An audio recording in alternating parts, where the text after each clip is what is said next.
Comenzamos nuestra meditación con una oración. En el nombre del Padre, del Hijo, del Espíritu Santo. Dios te salve María, llena eres de gracia, el Señor es contigo. Bendita tú eres entre todas las mujeres y bendito es el fruto de tu vientre Jesús. Santa María, Madre de Dios, ruega por nosotros pecadores, ahora y en la hora de nuestra muerte. Amén. Gloria al Padre, al Hijo y al Espíritu Santo. Ave María Purísima.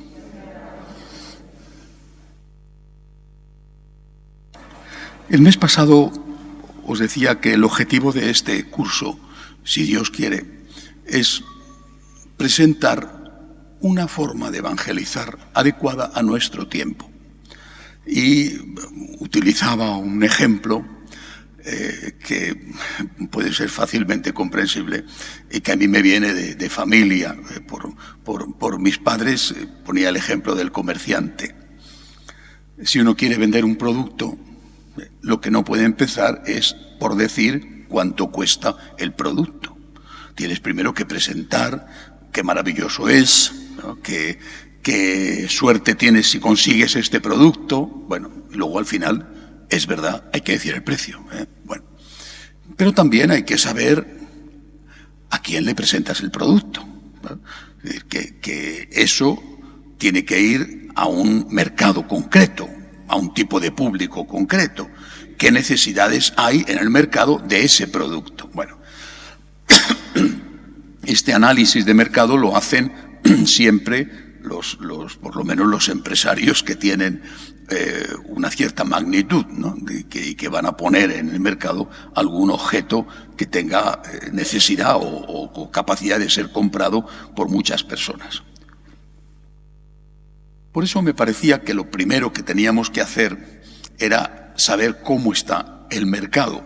Perdonad el uso de las expresiones que son un poco vulgares, pero es para entendernos.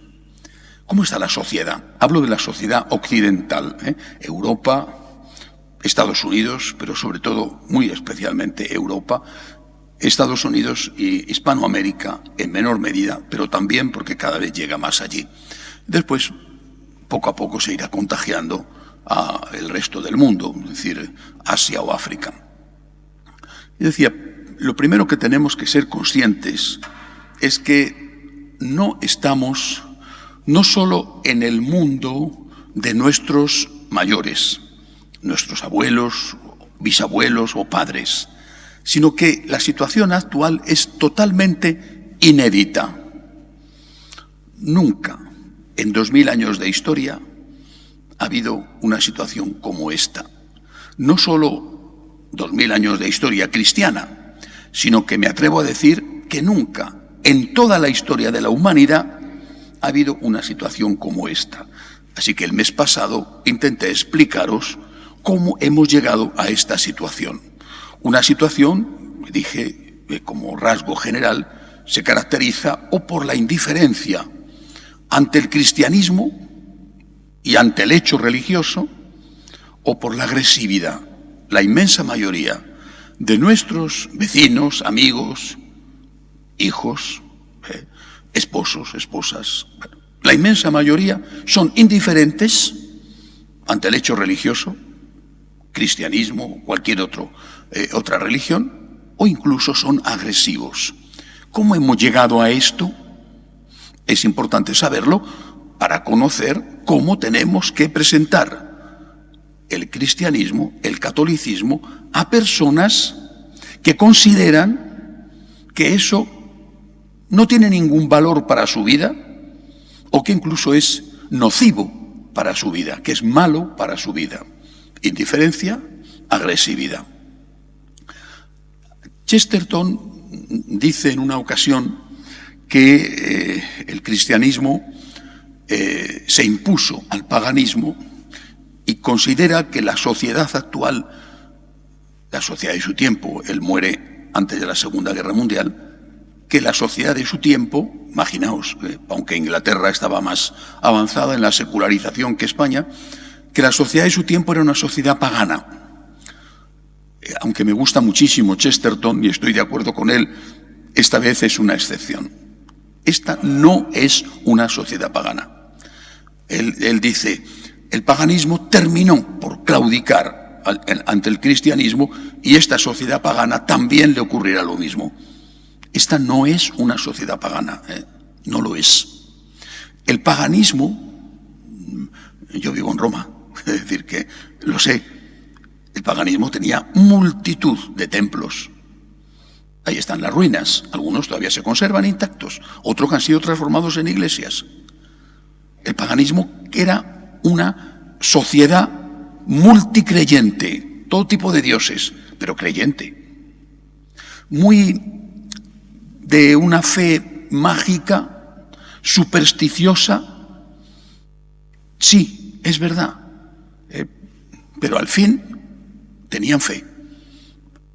Una fe que influía poco en su vida, es cierto, pero esa gente tenía fe. Nuestra gente no tiene fe. Es una diferencia esencial. No entender esto es partir de un presupuesto para la evangelización que no es el correcto. Por eso, repito, hay que conocer cómo está el mercado para vender el producto. ¿A quién me dirijo yo? A personas que son indiferentes, que creen que el cristianismo es una cosa superada, que creen que ya saben todo sobre el cristianismo, o ante personas que no son indiferentes, sino que son agresivas contra el cristianismo. No estamos en una sociedad pagana, sino que estamos en una sociedad post-cristiana. Sociológicamente, esta es una sociedad atea. Eso no significa que no haya cristianos, estamos nosotros aquí, ¿verdad? Y hay incluso un sector amplio que dice ser creyente, aunque no sea practicante. Pero sociológicamente, en el sentido de cómo se organiza la sociedad, esta es una sociedad atea. En esta sociedad atea, a estas personas es a las que nosotros tenemos que proclamar el mensaje del Evangelio. Hay otra característica propia de nuestra época, también diferente a la de los primeros cristianos. Aquellos primeros cristianos, los primeros, porque después la cosa empezó a complicarse un poco más, pero aquellos primeros cristianos estaban unidos. Tenían reciente el hecho, no solamente la teoría, sino el hecho de la resurrección de Cristo. Eran testigos de la resurrección. Tenían certeza de la vida eterna. Y todavía sonaba en sus oídos el mensaje del Señor en todos los aspectos. Con respecto a la mujer, el perdón al enemigo, la limosna, en todos los aspectos. Era una pequeña comunidad que se enfrentaba al mundo, un mundo en principio no hostil, las primeras persecuciones, hablo del mundo romano, las primeras persecuciones tienen lugar más o menos 30 años después de la muerte de nuestro Señor, aunque la persecución judía fue desde el principio. Bueno, pero se enfrentaba a un mundo que no era hostil, que era religioso, que miraba esa religión cuando se enteraban de ello con sorpresa, pero que esos evangelizadores era gente que sabía lo que tenía que hacer, creía en lo que decía y estaban unidos entre ellos. No duró mucho esta unidad, Ya San Juan se encuentra con el problema de los gnósticos, por ejemplo, y San Pablo se encuentra con el problema de los judaizantes, vale. Pero el conjunto del cristianismo, que fue creciendo rápidamente, el conjunto del cristianismo sabía en lo que creía y estaban unidos. Esto tampoco existe ahora. Hoy somos, la última estadística de hace apenas 2 semanas, es que somos, si no recuerdo mal, 1.360 millones de católicos. Bueno, de los cuales, ¿cuántos van a misa? Para empezar, empecemos por ahí. ¿Cuántos de los que van a misa tienen formación? ¿Saben los principios básicos de la Iglesia Católica? ¿Cuántos? Ya de los que van a misa. ¿Cuántos de esos que tienen formación llevan una vida que intenta, nadie es perfecto, ser coherente con esa formación? Y ahí encontramos, lo sabéis tan bien como lo sé yo, encontramos todo tipo de situaciones. Personas católicos, incluso de comunión, que están a favor del aborto, por ejemplo. No tengo por qué recordar algunos nombres famosos de presidentes de determinados países y que se presentan a sí mismos como buenos católicos. Y hay otros igual, sacerdotes, obispos, cardenales. Esto no ocurría en los primeros siglos y desde luego no ocurría en los primeros años de nuestra fe.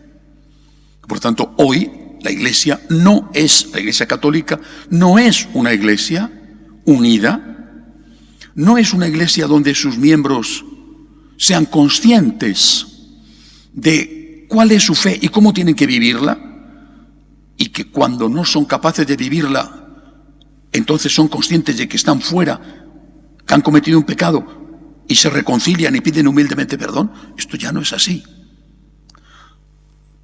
Un ejemplo que se comprueba cualquier domingo. La práctica totalidad va a comulgar. ¿Quién se ha confesado? ¿Cuánto tiempo hace que no te confiesas? ¿Comulgas? ¿Eres consciente de que puedes estar haciendo un sacrilegio? No. ¿Y por qué no? Porque no hay conciencia de pecado. Porque todo el mundo dice que él es muy bueno y que eso no tiene importancia. O que un cura le ha dicho que puede comulgar. Repito, esto no hace falta hacer ninguna encuesta. Basta con ir cualquier domingo a una misa en cualquier parroquia del mundo.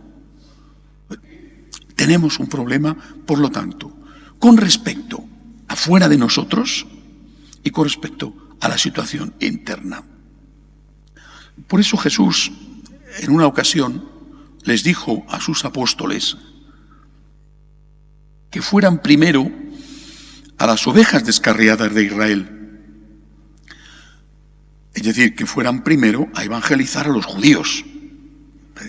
Y después, que no se quedaran en los judíos, que fueran hasta el finisterre, hasta el fin de la tierra, pero que empezaran por predicar y evangelizar a los judíos. No tenemos ninguna posibilidad, de evangelizar si no estamos unidos. Y no podemos estar unidos si no estamos unidos en torno a la figura de nuestro Señor, con todas sus consecuencias, aceptar íntegramente su mensaje e intentar vivir del mejor modo posible, con la mayor honestidad posible, levantándonos cuando caemos el mensaje que Él nos dejó, dogma y moral. Sin esto, también lo dijo Jesús, un reino en guerra civil se derrumba casa tras casa, que es lo que estamos viendo. ¿Qué cristianismo quieres tú ofrecer? Si hablas con tu hijo, te dice, conozco un cura que me ha dicho lo contrario que tú. O te dice, eres muy antigua, mamá. El profesor de mi colegio, que es cura y que sabe mucho más que tú, me dice que esto lo puedo hacer. Estamos ante una misión imposible. Por eso yo creo que lo primero que tenemos que hacer, pensando en evangelizar, es asentar los principios básicos de nuestra fe. Sea donde quiero llegar, tengo que evangelizar. Esta gente piensa que lo que yo le ofrezco no les interesa, o que lo que yo le ofrezco es malo para ellos. Yo sé que lo que le ofrezco, lo que a través mío puede ofrecerle Jesús, es muy bueno para ellos y es su salvación. Pero primero tengo que saber qué tengo que decirles. Y no lo sabemos. Fue Benedicto XVI el que dijo, lo que antes sabían los niños, hoy ya no lo saben los ancianos. y él hablaba de lo que sabía. A partir de ahí empezamos los franciscanos de María a preparar nuestro programa de formación. Han pasado ya 10 años, ya tenemos esos 10 cursos, si Dios quiere seguiremos. ¿Y cuál es la base que a mí me parece que hay que asentar en primer lugar? Me llama mucho la atención, algunas personas no lo entienden, pero a mí me llama mucho la atención la pedagogía que usó Dios nuestro Señor. Algunas personas no lo entienden y dicen, ¿por qué en el Antiguo Testamento se permite, a Abraham, por ejemplo, se le permite la poligamia? Vamos a ver, hay una pedagogía. Es decir, hay un paso a paso, paso a paso. Y Dios nuestro Señor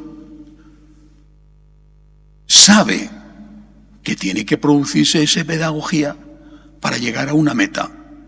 Esa meta, esa plenitud de la enseñanza llega con Jesucristo, que tiene que purificar muchas cosas de antes que se consideraban enseñadas por Dios y que en realidad iban en contra de la enseñanza de Dios. Por ejemplo, el tema del divorcio.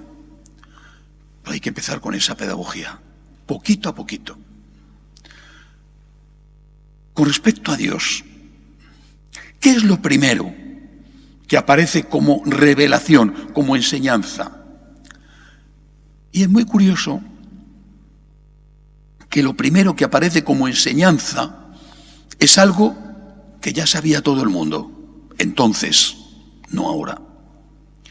Pero que nosotros ahora tenemos que volver a recordar, porque creo que sí que lo sabemos, para poder enseñarlo. ¿A qué me refiero? El hombre más primitivo, el hombre que vivió hace 60.000 años, ese hombre era un hombre religioso. Nunca, hasta nuestros días, ha habido una mayoría de población ajena, indiferente al tema de Dios. El hombre de las cavernas era un hombre religioso. Por lo tanto, no tenían que enseñarle que Dios existía. Ya lo sabían. Cuando Abraham sale de Ur de Caldea, no dice, Dios existe. Todo el mundo dice, ¿qué me vas a contar? Pues aquí creemos en muchísimos dioses. Dice, hay un solo Dios. Solo hay un Dios. Primera lección. Dios existe y es único Dios. Solo hay un Dios. Una lección muy importante. Una lección que debemos decirnos a nosotros mismos y que tenemos que enseñar. Dios existe. Mira a tu alrededor. Mira al cielo. Porque así fue como aprendieron que Dios existía los hombres primitivos, antes de saber leer y escribir, antes de que existiera la rueda o de que existieran los animales domésticos, cuando eran todavía itinerantes, nómadas o cazadores furtivos. Miraban al cielo, con su mente intuían cosas que el hombre de hoy ignora por completo. Dios existe y hay un solo Dios. Primera lección que tenemos que decirnos y derivar las consecuencias.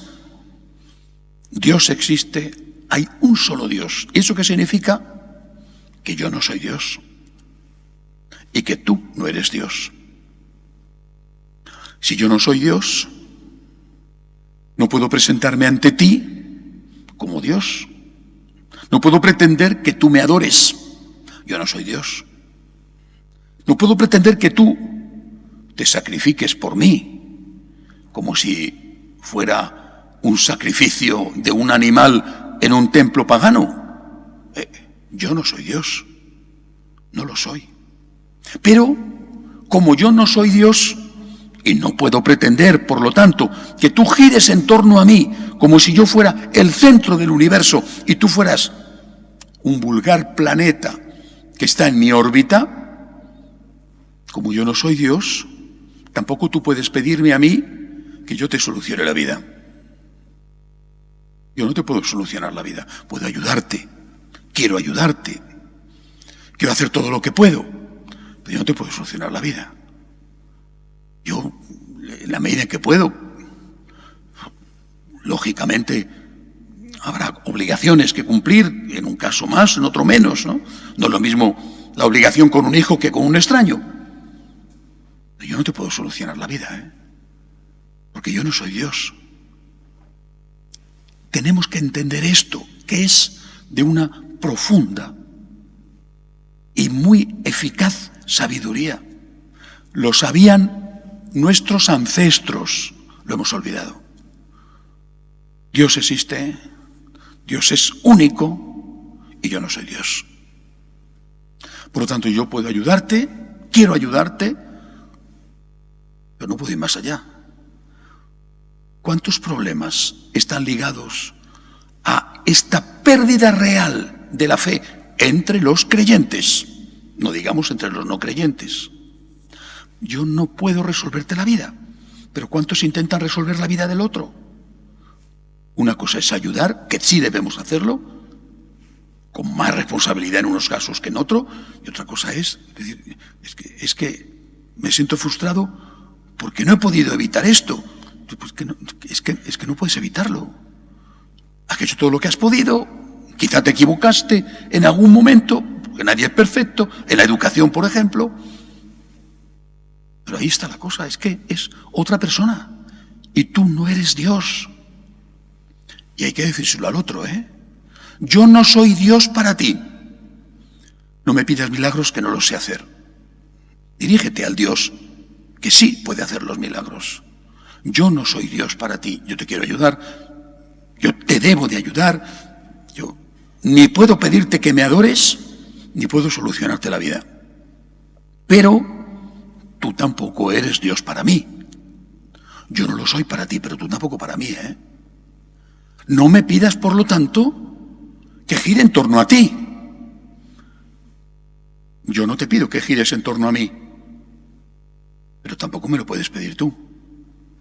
Es decir, no puedes pedirme que me aniquile, no puedes pedirme que me despersonalice, no puedes pedirme que deje de ser yo mismo, no puedes atarme tan corto que no me permitas ni siquiera la libertad de pensar o de actuar en las cosas más básicas. Y tampoco puedo, tú no puedes pedirme, igual que yo no puedo pedirte, por ejemplo, no puedes pedirme que te haga feliz. Es algo tan importante. Por ejemplo, en las relaciones matrimoniales, con los jóvenes cuando se casan o se rejuntan o como se llame en cada ocasión. Bueno, ¿qué estás pidiéndole al otro? Que te haga feliz. No puede hacerlo. No puede hacerlo. Porque nadie puede hacerte feliz. Solo Dios. Solo Dios. Y después de un tiempo, a veces breve, te sientes frustrado. Sientes que no te ha llenado, que hay un vacío. Es lo normal, porque le está pidiendo a un ser humano que haga de Dios. Y eso solo lo puede hacer Dios. Mira para arriba. Y encontrarás que Dios sí te llena. Y que esa persona te aporta una parte que puede ser muy importante, pero que nunca te puede llenar del todo, porque no es Dios. Y del mismo modo, si tú no puedes pedirme que yo te haga feliz, yo no puedo pedirte que tú me hagas feliz, porque no puedes hacerlo. No es que no quieras, es que no puedes. Yo quiero y puedo contribuir a tu felicidad. Y tú deberías querer y poder contribuir a mi felicidad. Contribuir. Pero ni tú eres Dios, ni yo tampoco. Y solo Dios es Dios, y es un único Dios.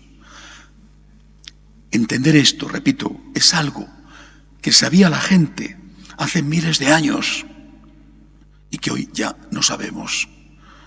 Una parte importantísima de los fracasos familiares están ligados a esto. Yo voy a intentar, me caso contigo, me quiero casar contigo para colaborar a tu felicidad. Quiero intentar que tú seas feliz. Vale. Pero soy un ser humano. Soy un ser humano. ¿Qué quieres que te diga? Ronco por las noches, qué sé yo, ¿no? Lo que sea. Oye, soy un ser humano. Después de un tiempo descubres que es un ser humano. Oh, fíjate, me he casado con un ser humano. Y pues sí, ya tenías que saberlo antes, ¿no? No es un dios, o no es una diosa. Es una persona con defectos, con un carácter, con... Sí, mira hacia arriba. Mira hacia arriba. Primera lección, por lo tanto, para nosotros, para este pueblo descarriado, que está como oveja sin pastor, primera enseñanza, de antes del Antiguo Testamento y del Antiguo Testamento, Dios existe. Hay un solo Dios. Y ni tú eres Dios, ni yo tampoco. O ni yo soy Dios, ni tú tampoco. Segunda enseñanza. Cuando ves la pedagogía divina, descubres que la siguiente enseñanza, que también tenían los otros pueblos, pero que aparece muy clara, muy explícita en el Antiguo Testamento, es que ese Dios único es el Todopoderoso. ¿Y eso qué significa? Y aquí ya empezamos a separarnos de otras religiones. El Dios Todopoderoso significa que no hay dos principios enfrentados eternamente, de igual poder, lo que llaman en Oriente el yin y el yang. No. Hay un solo Dios, todopoderoso. Este Dios todopoderoso ha creado, tercera enseñanza, la creación como consecuencia no solo del poder de Dios, sino del amor de Dios. Y este Dios todopoderoso que ama, y porque ama, crea, y que después de crear ama aún más a lo que ha creado, este Dios todopoderoso ha creado, entre otros, a los ángeles. ¿Quiénes son los católicos que hoy creen en los ángeles? No sé si podemos contarlos con los dedos de una mano, pero desde luego muy pocos, ¿no? ¿Y por qué es importante la fe en los ángeles? ¿Por qué? Y Jesús habla de ello muchas veces en el Evangelio. ¿Por qué es importante la fe en los ángeles? Porque los ángeles tuvieron la primera división. Y uno de los ángeles, el ángel de la luz, Luzbel, el ángel de la luz, el ángel brillante, diríamos quizá el ángel de la inteligencia o de la razón, el ángel de la luz, se rebeló contra Dios y arrastró a otros con él. La primera rebelión, el primer pecado, la soberbia, protagonizada por un grupo de ángeles. ¿Esto es un mito? Esto es enseñanza de la Iglesia, ¿eh? Y como consecuencia surge el pecado. No creemos en el yin y en el yang. Creemos en un solo Dios, creador y todopoderoso. Y el mal, el pecado, surge de la libertad que tuvieron los ángeles y algunos de ellos la emplearon en rebelarse, la soberbia contra Dios. Pero ese ángel, el demonio, es inferior a Dios. Esa es la doctrina de la Iglesia. ¿Pero qué significa? Que el bien es más fuerte que el mal. Esto es lo que significa. Pero esto es una historia para niños. Primero, es doctrina de la Iglesia. Pero al margen de la forma en que lo cuentan, por favor, fíjate en la enseñanza. El bien es más fuerte que el mal. Esta es la enseñanza. Y si el bien es más fuerte que el mal, el bien va a vencer siempre. Y el bien aguanta muchas derrotas, pero siempre tiene la victoria. Y el mal, se lo dijo aquel famoso, no sé si tan famoso, entonces no lo era desde luego, sastre que ayudó a San Juan Pablo II en sus primeros pasos en la vida cuando aún no había entrado en el seminario. El mal se destruye a sí mismo. Por lo tanto, nosotros tenemos que creer en un solo Dios todopoderoso y creador por amor, y tenemos que creer, como consecuencia, que el bien es más fuerte que el mal. Ahora miramos alrededor y lo que vemos es lo que yo veo. No soy un especialista, pero lo que yo veo, por ejemplo, es una gran cantidad de películas o de series de televisión donde el demonio es el protagonista, de una forma o de otra. Bien por el tema de los exorcismos, bueno, o bien porque se presenta cada vez más al demonio como alguien simpático, agradable, no temible. Hay un intento de vender a través de los medios de comunicación la imagen del demonio, venderla para bien, es decir, hacerla atractiva, comprable. Y el tema del satanismo, aunque oficialmente afecte solo a una minoría, es un tema que está ahí. Y la venta del alma al diablo no es un asunto que me conste que se haga con frecuencia de forma oficial, bueno, pero en la práctica se hace con mucha frecuencia, porque tú estás vendiendo tu alma, porque ya no crees en tu alma quizá, al diablo del éxito, al diablo del dinero, al diablo del poder, y estás consagrando tu alma, es decir, haciendo cosas que están mal para conseguir éxito, poder, dinero, sacrificando tu alma y sacrificando a tu familia, sacrificando tu salud. Eso es vender el alma. No hay la firma oficial que viene el demonio, te pone un papelito. No, no. Vamos, que yo sepa, eso no suele ocurrir. Pero tú estás sacrificando tu alma, porque has dejado de creer que Dios es Dios y que el bien es más fuerte que el mal. Y has empezado a buscar cosas.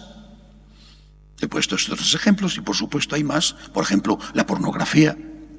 Has empezado a buscar cosas que te dan una satisfacción, el dinero, el éxito, los aplausos, sin que te importe el precio que tienes que pagar.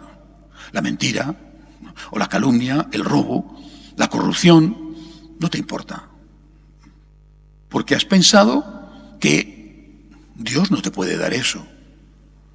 El demonio sí. Y el demonio no se te ha presentado en forma de la cabra.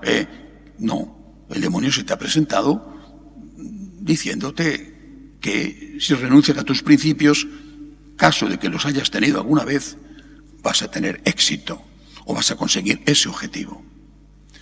Nosotros nos decimos y decimos, solo Dios es Dios. Solo Él tiene el poder, el honor y la gloria.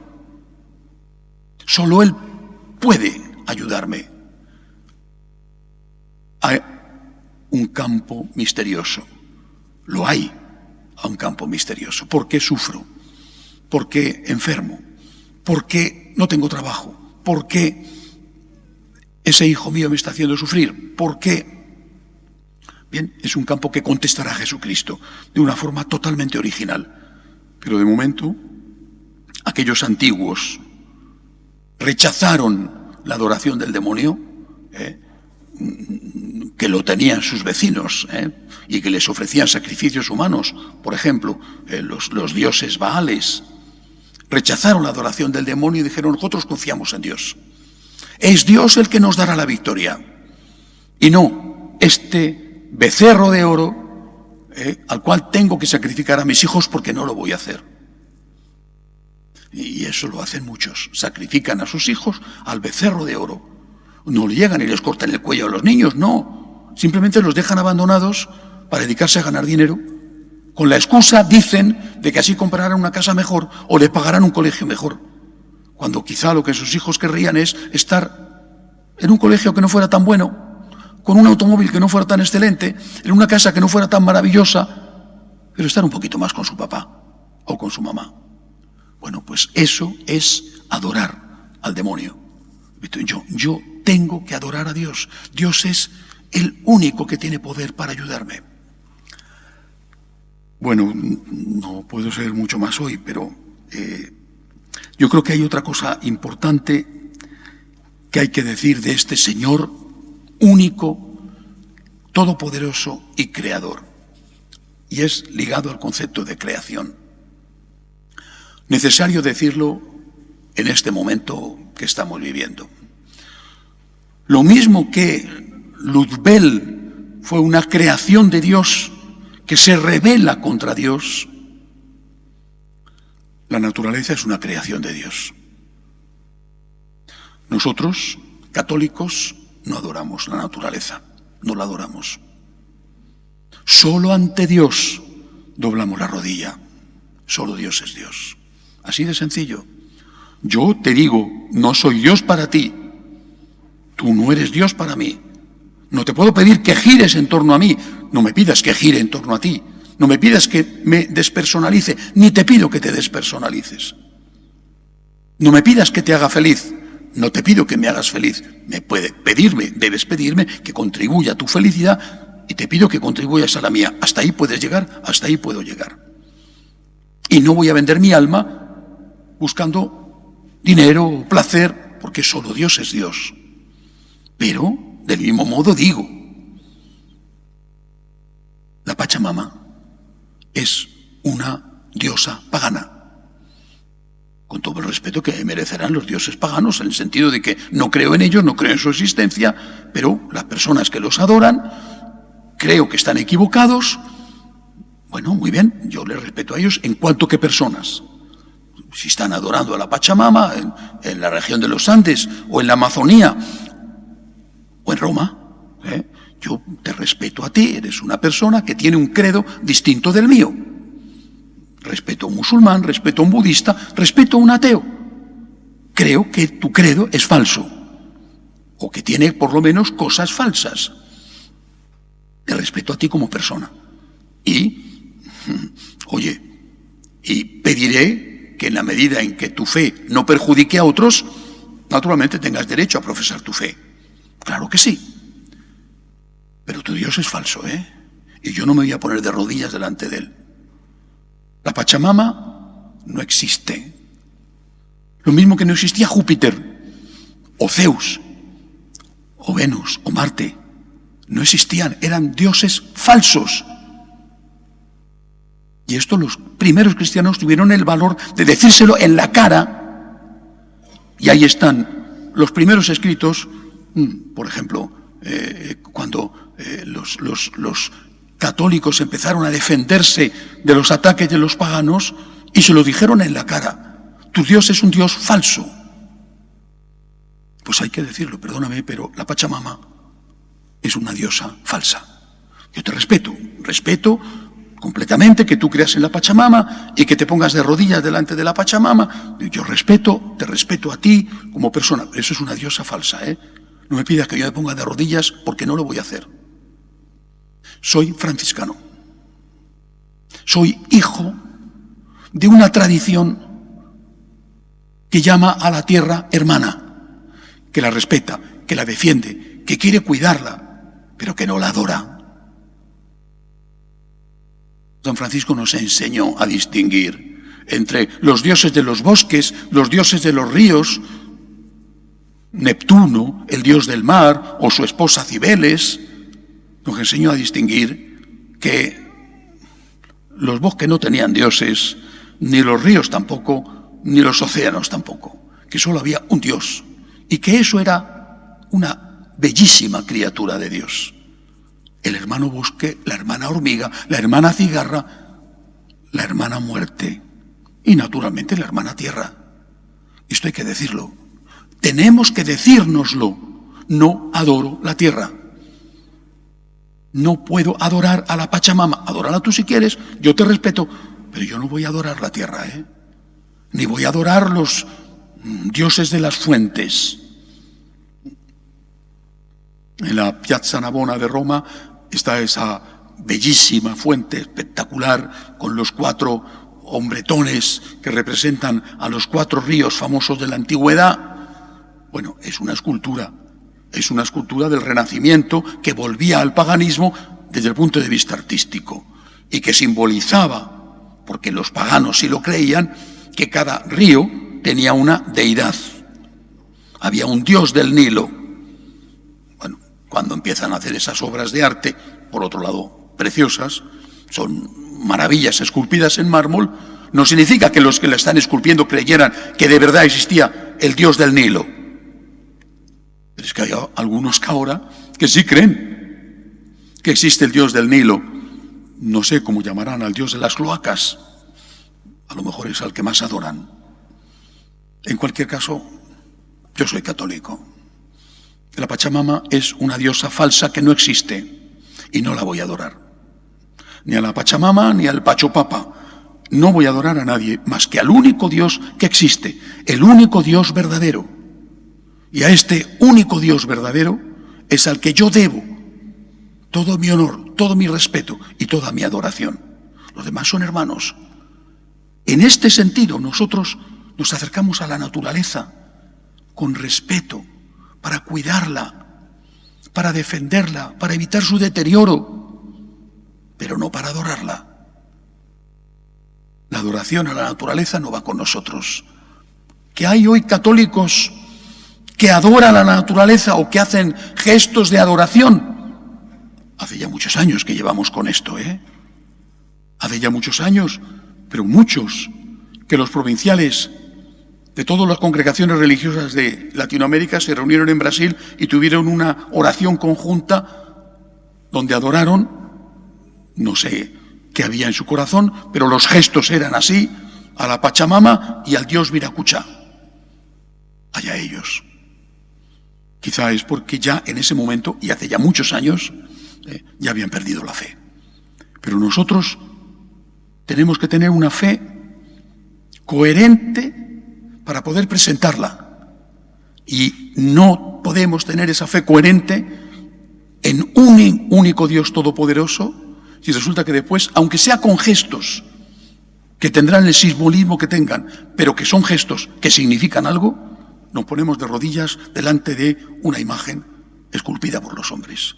Ese problema ya lo pasó Moisés cuando se marchó al Sinaí a recibir las tablas de la ley y tardó más de lo que pensaban, y cuando bajó se encontró el becerro de oro.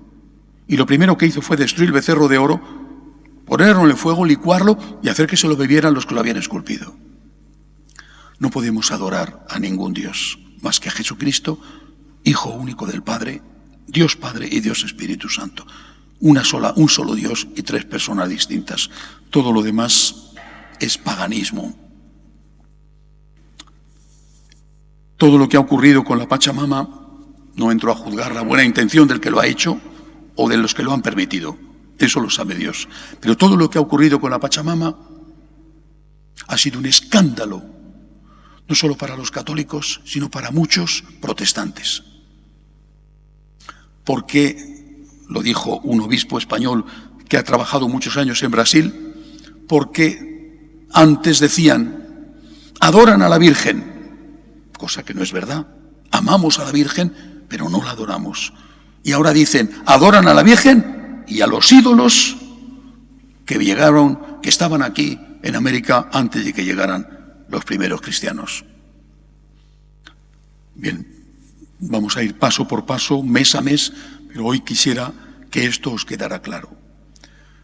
El reto que tenemos es inmenso. En una sociedad que cree que ya se conoce todo sobre el cristianismo. En una sociedad que considera que el cristianismo no tiene nada que enseñar, nada que aportar, o que incluso considera que el cristianismo es nocivo y es negativo para su vida, porque le impone normas que le impiden hacer lo que quiere el cuerpo. Tenemos el reto de evangelizar esta sociedad. Y no podemos hacerlo si no estamos unidos. Y no podemos hacerlo si no sabemos bien nosotros en qué creemos y qué es lo que tenemos que enseñar. Que Dios nos ayude a tener la suficiente valentía que tuvieron los primeros cristianos para proclamar la fe en Dios, aunque tuvieran que pagar el precio de la sangre por ello. Terminamos con una oración. Dios te salve María, llena eres de gracia, el Señor es contigo. Bendita tú eres entre todas las mujeres y bendito es el fruto de tu vientre Jesús. Santa María, Madre de Dios, ruega por nosotros pecadores, ahora y en la hora de nuestra muerte. Amén. Gloria al Padre, al Hijo y al Espíritu Santo.